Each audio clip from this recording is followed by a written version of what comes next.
Konflik panas antara Israel dan Hizbullah akhirnya mereda seusai menyepakati gencatan senjata pada Selasa 26 November 2024 malam. Gencatan senjata yang ditengahi oleh Amerika Serikat dan Prancis ini bertujuan untuk menghentikan kekerasan yang melibatkan serangan udara dan adu rudal. Dikutip dari Tribun News, terdapat 5 poin utama dalam kesepakatan tersebut. Pertama, gencatan senjata ini berlaku mulai Rabu 27 November 2024 pukul 4 pagi waktu setempat. Kedua, gencatan senjata ini berlaku selama 60 hari ke depan dengan catatan Israel akan tetap mempertahankan posisinya. Sementara pasukan militer dan keamanan Lebanon mulai bergerak ke arah selatan untuk mengambil alih wilayah yang sebelumnya diduduki Israel. Pasukan Zionis kemudian akan ditarik secara bertahap. Apabila Hizbullah melanggar kesepakatan, Israel menegaskan bahwa mereka akan melakukan serangan lagi. Sedangkan poin keempat, dalam masa gencatan senjata ini, Lebanon berkesempatan untuk membangun kembali kedaulatan atas wilayahnya. Gencatan senjata di Lebanon tersebut dapat menjadi batu loncatan untuk mendapatkan kesepakatan yang sama di jalur Gaza. ולכן אזרחי ישראל, הערב אביא לאישור הקבינט מתווה להפסקת אש בלבנון. משך הפסקת האש תלוי במה שהתרחש בלבנון. בהבנה מלאה עם ארצות הברית, אנחנו שומרים על חופש פעולה צבאי מלא. אם חיזבאללה יפר את ההסכם וינסה להתחמש, אנחנו נתקוף. אם הוא ינסה Israel melancarkan serangan udara besar-besaran dan menyasar puluhan target Hizbullah pada Selasa 26 November 2024 sore. Serangan itu dilakukan pasukan Zionis beberapa jam sebelum Kabinet Keamanan Israel menyetujui kesepakatan gencatan senjata dengan Lebanon. Diketahui IDF menggembur 20 target Hizbullah di Dayeh, wilayah selatan Beirut. Dikutip dari Tribun News, serangan tersebut dilakukan IDF dengan mengerahkan 8 jet tempur. Sebanyak 20 bangunan yang diklaim menjadi pusat operasi Hizbullah dihancurkan dalam waktu 2 menit. Dilaporkan 7 dari bangunan yang ditarget digunakan untuk menyimpan dan mengelola dana Hizbullah. Sementara itu, 13 lokasi lainnya mencakup fasilitas militer, ruang komando intelijen, depot senjata, dan pusat pasukan udara Hizbullah. Dalam operasi ini pula, IDF mengklaim berhasil mencapai wilayah Sungai Litani untuk pertama kalinya dalam 24 tahun. Tak lama setelah serangan tersebut, Kabinet Israel menyepakati gencatan senjata dengan Hizbullah. Kesepakatan ini diumumkan pada Selasa 26 November 2024 dan mulai berlaku sejak Rabu 27 November pukul 4 pagi waktu setempat.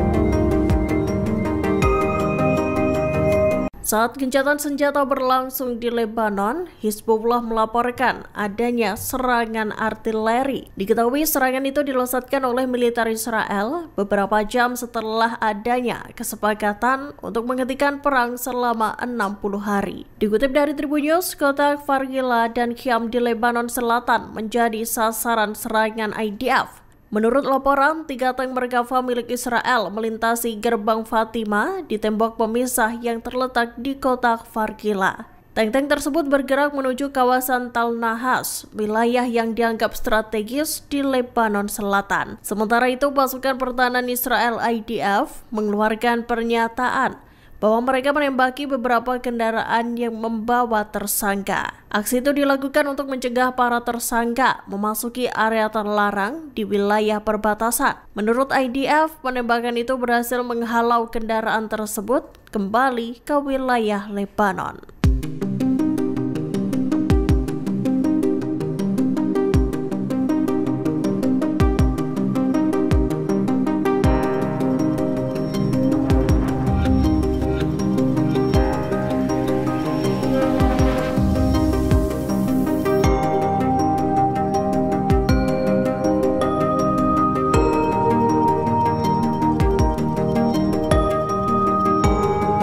Beberapa jam sebelum gencatan senjata antara Israel dan Hizbullah berlaku pada Rabu 27 November 2024, jet tempur IDF melakukan serangan. Dilaporkan jet tempur itu menghancurkan fasilitas pembuatan rudal presisi bawah tanah terbesar milik Hizbullah di Lebanon. Serangan ini diklaim sebagai pukulan strategis bagi Hizbullah. Dikutip dari The Times of Israel, fasilitas tersebut terletak di dekat kota Janta, Lembah Bekaa, di Lebanon Timur, dekat dengan perbatasan Suriah. Kompleks bawah tanah itu membentang sepanjang 1,4 km.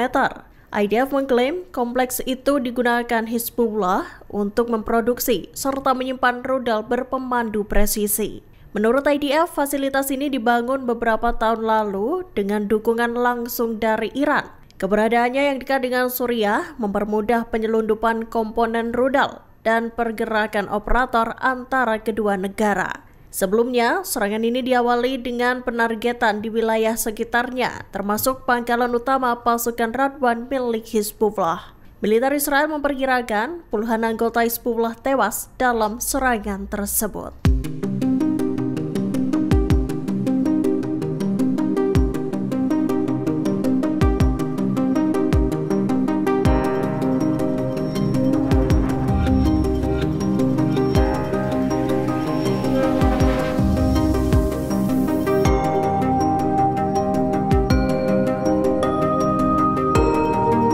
Perdana Menteri Israel Benjamin Netanyahu disebut kebal dari tuntutan Mahkamah Kriminal Internasional atau ICC. Pernyataan tersebut disampaikan Kementerian Luar Negeri Prancis pada Rabu 27 November 2024. Menyusul dikeluarkannya surat perintah penangkapan ICC terhadap Netanyahu. Dikutip dari Tribun News, kekebalan Netanyahu itu berdasarkan pada aturan hukum internasional yang melindungi pejabat dari negara-negara yang bukan anggota ICC. Israel yang tidak meratifikasi Statuta Roma tidak tunduk pada yurisdiksi pengadilan tersebut. Kekebalan ini juga berlaku bagi pejabat Israel lainnya, termasuk mantan Menteri Pertahanan Yoav Gallant yang juga bernasib sama dengan Netanyahu. Seperti diketahui, ICC telah mengeluarkan surat perintah penangkapan untuk Netanyahu, Yoav Gallant, dan Kepala Militer Hamas Mohammed Deif. Surat perintah penangkapan itu dikeluarkan lantaran mereka dianggap bertanggung jawab atas kejahatan perang dan kejahatan kemanusiaan di Gaza.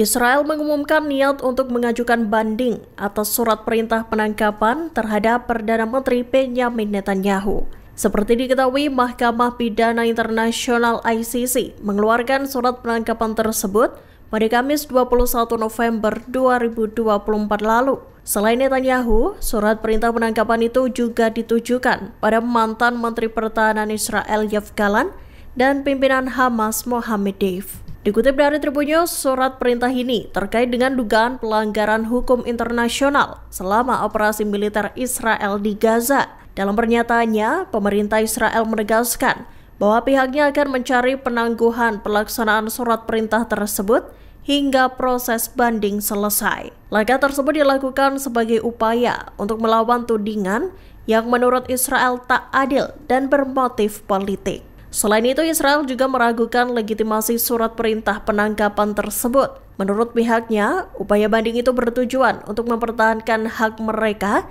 dalam menjalankan kebijakan keamanan nasional.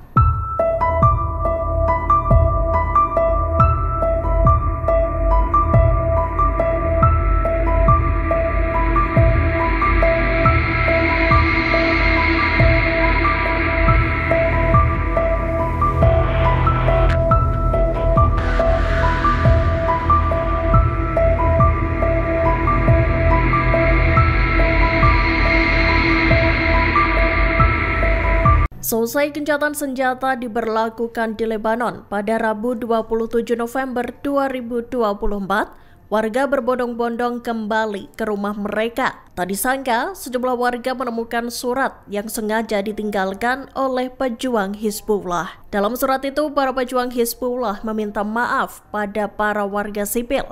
Dikutip dari Al-Orient Today, permintaan maaf itu buntut penggunaan rumah-rumah warga sipil selama bentrok dengan militer Israel. Militan Lebanon itu mengaku mereka menggunakan rumah-rumah warga untuk makan dan tidur.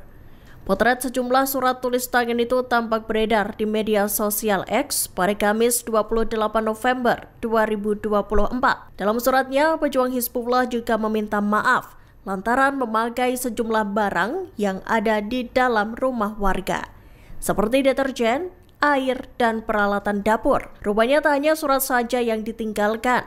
Militan Lebanon itu juga meletakkan sejumlah uang. Disebutkan uang tersebut sebagai pelunas hutang lantaran Hizbullah telah menggunakan rumah dan barang-barang milik warga sipil.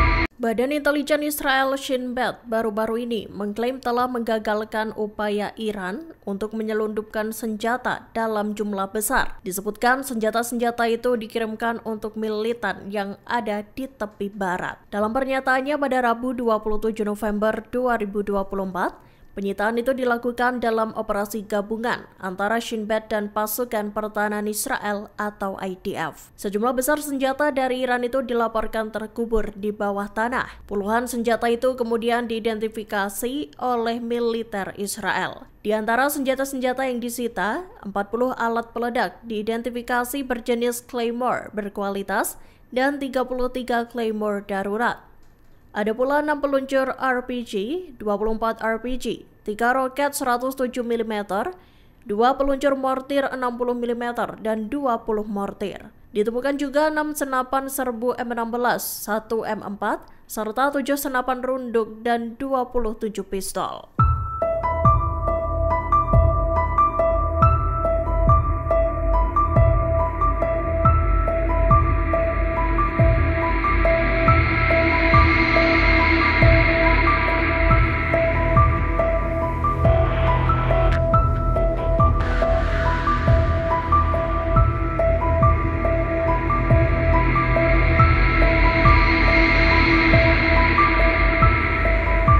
Download Tribun X sekarang, menghadirkan lokal menjadi Indonesia.